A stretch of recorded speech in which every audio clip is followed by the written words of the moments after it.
Hi అండి, welcome to our channel Shri Malu Telugu vlogs. ఇవాళ diet చేసేవారు, షుగర్ ఉన్నవారు తినగలిగే టేస్టీ అండ్ హెల్దీ జొన్న రవ్వ కిచిడీ చేయడం ఎలాగో చూసేద్దాం రండి ఫ్రెండ్స్.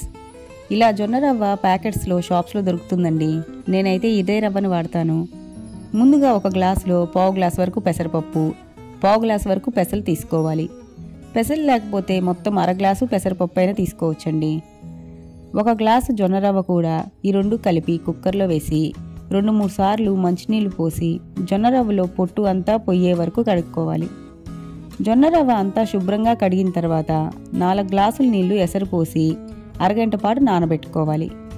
అరగంట తర్వాత దానిలో పెద్దగా కట్ చేసుకొని ఉంచుకున్న పచ్చిమిర్చి, క్యారెట్, ఉల్లిపాయ, టమాటా ముక్కలు, ఉప్పు వేసి కుక్కర్ మూత పెట్టి 4 విజిల్స్ రానిచ్చుకోవాలి. కుక్కర్ ప్రెషర్ పోయిన తర్వాత మూత తీసి ఒక్కసారి కలిపి కిచిడీ పొయ్యి మీద పెట్టి ఉడకనివ్వాలి. కిచిడీలో తాలింపు నేతితో వేస్తే చాలా బాగుంటుందండి. నెయ్యి లేకపోతే నూనెతో అయినా వేసుకోవచ్చు.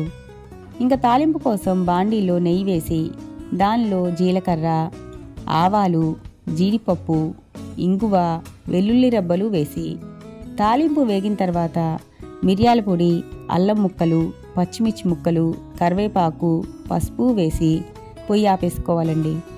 ఎక్కువసేపు వేగితే మిరియాల పొడి మాడిపోతుంది. ఇంకా ఉడుకుతున్న కిచిడీలో వేగిన తాలింపు వేసి కలుపుకోవటమే. ఇంకా ఫైనల్గా ఉడికిన కిచిడీలో కొత్తిమీర తరుగు వేసి కలిపి ఒక్క ఉడుకు రానిచ్చి దించేసుకోవటమేనండి. ఎంతో ఈజీగా చేసుకునే ఈ జొన్న రవ్వ కిచిడీ ఎంతో టేస్టీగా ఉంటుందండి.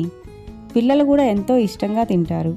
పొట్ట నిండా తింటూ డైట్ చేయాలి అనుకునే వాళ్ళకి ఇదొక మంచి రెసిపీ అండి. డైట్ చేసేవాళ్ళు డైలీ వాళ్ళ డైట్లో జొన్న రవ్వని కంపల్సరీగా ఉండేలా చూసుకోండి ఫ్రెండ్స్. ఈ హెల్దీ రెసిపీ మీరు కూడా ట్రై చేస్తారు కదండి మరి. Please like, share and subscribe to my channel friends. By by.